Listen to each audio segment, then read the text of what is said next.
on, guys? Making another video real quick. Like I've been talking about, I'll start making more securement videos. So, let's talk about this.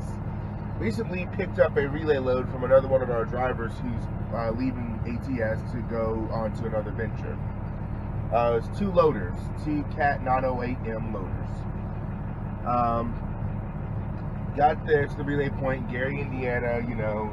Dude and I chopped it up for a few minutes. He dropped the trailer, I dropped my old one. We swapped trailers, he bobtailed off, do his own thing. And of course, always check your load before you leave. You start driving, doing anything with it. So I went and hooked up to the trailer, and I said, you know what? I always say check the load, so go ahead and just back up under it. You know, that wasn't even a question if I was or wasn't going to do it. I'm always going to do it. And started checking the load. Started noticing a lot of stuff wrong with it. And I want to talk about that real quick. I want to talk about what it even says in the Practical Load Securement book.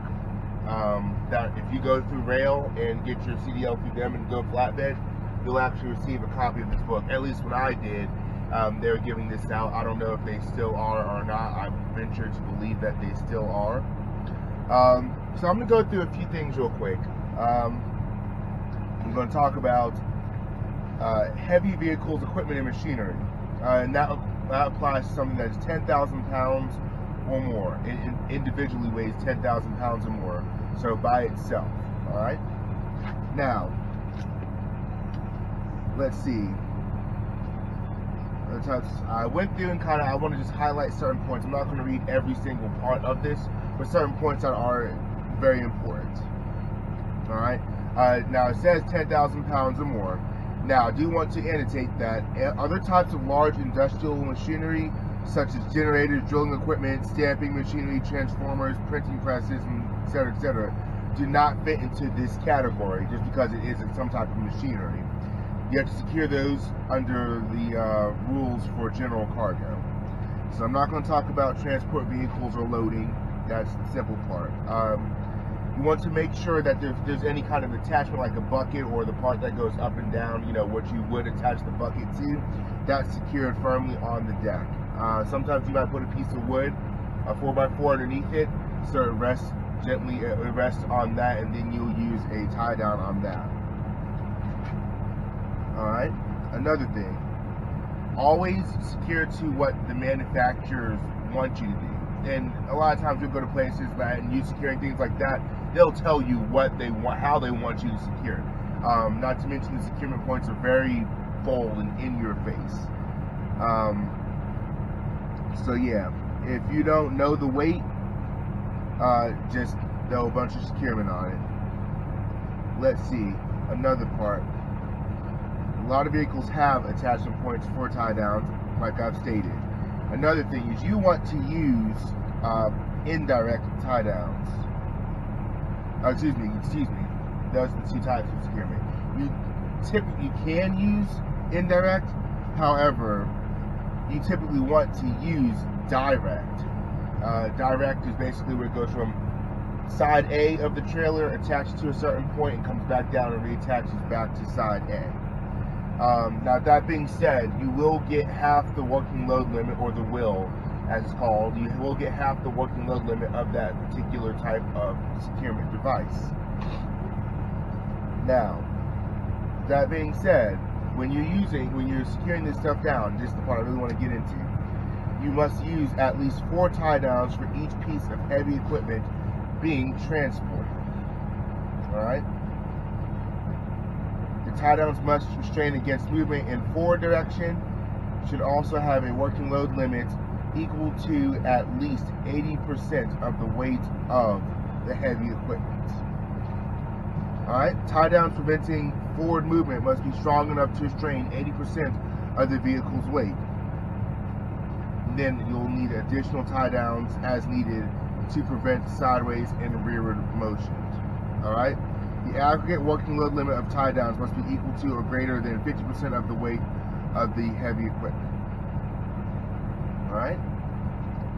Now, also, you will have something in there, this portion here, I'll talk about it. and I'm sure you guys have seen different kind of loaders and whatnot. Some drive like cars, you know, where they steer at the front and they drive like a car does. However, you notice that there are some that articulate. And when I say articulate, I mean like this. I'll hold my hands like this. And you'll see them when they turn and they twist in that kind of manner, like that. That's articulation. You have something called an articulating pin, that before you start moving that object, before you start transporting that object, you must make sure the articulating pin is in position and secured properly. So, yes. And then on top of that, you're supposed to have more securement in that spot to prevent articulation. But you need to have 80% of the whole vehicle at least covered for transportation. Now we're gonna talk for a second. Several things I noticed when I picked up the load. The chains were not attached properly. So you know how you have the hook at the end of the chain and you have the chain link itself. You're supposed to put the link inside the hook to where it's holding on to it. The gentleman had it to where instead of having it like that, you know how the links are looped, he had it to where the loop was attached to the hook portion, so it was kind of sitting on it in that type of fashion. And okay, that's not how you secure them.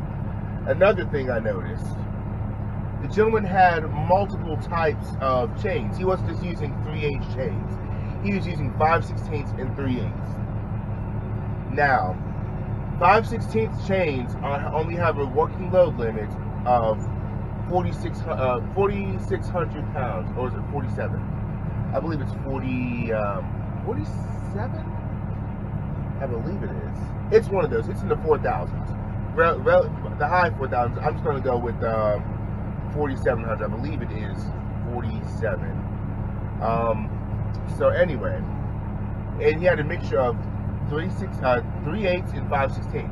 Now, what you do to one side of the vehicle, you must do to the other. It needs to be the same. So you can't. He mixed them, but what ends up happening is you're only as strong as your weakest link. So by doing that, you're only getting, even though the other ones are good for 6,600 pounds, you're only going to get 4,700 pounds worth of securement out of it. So 4,700 times 2, 9,400, and the weight of the actual object itself is 13,536 pounds. That's only covering 69% of the each tractor. That's illegal, according to what I just read. It only covered 60. I'm basically going to give them the extra 1%. 70%. Book says you need to do 80%. So that's wrong in of itself. Another thing, he had all the chains pulling rearward. So you have a bunch of force on this object that is keeping it from moving forward. But with that being said, you don't have anything preventing it from moving rearward. Now, yes, that's not really much of an issue, but it is a possibility. Make it consistent, even. All right. There's several other things wrong. I can't even remember all of it because I've had the load for about 2 days now. I went ahead and corrected it. Now, I'm going to go ahead and show you guys what I did to fix it. Oh, another thing, before I forget. The articulating pin was not all the way in place. I'll show you how it was. So, give me a second. I'm going to throw on my shoes.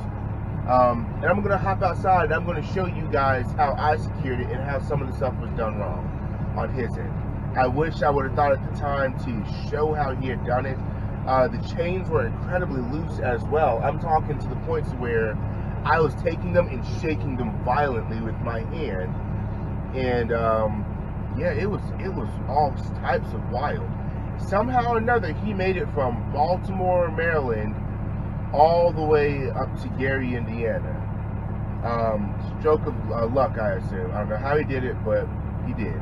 So I'm gonna go ahead and show you guys what I did to fix it. Alright guys, I'm back. Oh Jesus Christ, it is cold out here. As y'all can see, I'm in lovely St. Cloud, Minnesota. It is a whopping 30 degrees right now. Put this jacket on real quick. Whew. It is cold. Alrighty. So, like I said I was going to do, hop back to the video. As you can see, 3/8 chain right here, nice and tight, connected to the attachment point up there. This gentleman, when he got me this, this right here was pulled out, and this was like, it was like partially, it was like that. All right, so it's actually not correct. So yeah, I took that out to show you guys how he had it. You see how it's not done properly? He had it like the same way on this too. I took that out so you guys can see what I mean. I'll go ahead and correct it so y'all aren't going like, what the heck.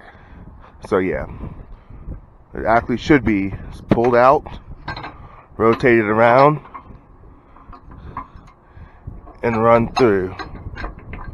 Come on, there we go. I gotta fight it real quick. I'll get it back in a second. I don't feel like fighting it, but yeah, all the chains consistent, same sizes all the way around, nice and tight. He had a mixture of chains. I don't think he did it. I don't think he knew about this trick right here, how you can use one chain twice. So basically, you'll take it and hook it down to the attachment point in the trailer, run it up, run it through an attachment point on the vehicle, and have your ratchet binder come and take it and tighten it down like that. Now you have to have slack in your chain to be able to get away with doing that. So that's slack right there. I have it suspended with bungees, but yes, that's slack right there. You use one chain, you use it twice. Now up here in the front, can't do it. We're not able to do it. So it is what it is. That's why I had to use one chain back there and one on each side. Same thing right here. Also, when you get vehicles like this, you'll notice these signals right here. That means attachment points. Yeah, that means an attachment point. You have to have the appendage in the front strapped down, nice and tight. He did not have it. He had stuff. It was all over the place. It was wild. But this right here, I'm stressing the importance of always checking your load behind, especially on a relay load, behind somebody else, because you just never know the quality of work that another person is going to do. It is wild to see the kind of stuff that people do. And on top of that, you know, sometimes it oh no. Sometimes, you know, people do work and it looks good, but if you don't do an in-depth analysis of what they did, sometimes you'll see that it's not right. And the last thing you want to do is have some kind of haphazard something happen. Just they're haphazard about what they do, and a simple mistake that you missed by not checking over the load could cost you severely. So yeah, but as always guys, like, comment, subscribe. This is how you secure these Cat 908M loaders. Wish you guys the best. Hope y'all having a great New Year's thus far, and catch y'all on the flip side. I don't know what my next load is going to be. I'm going to work on updating this uploading this today. I'm currently in St. Cloud. The truck is due for a PM. As you can see, there's all kind of stuff. Just this truck acted like it didn't want to even go anywhere when I first left home. So I'm going to turn it in for the shop for the PM that's scheduled on Tuesday. This load delivers tomorrow, which is Monday.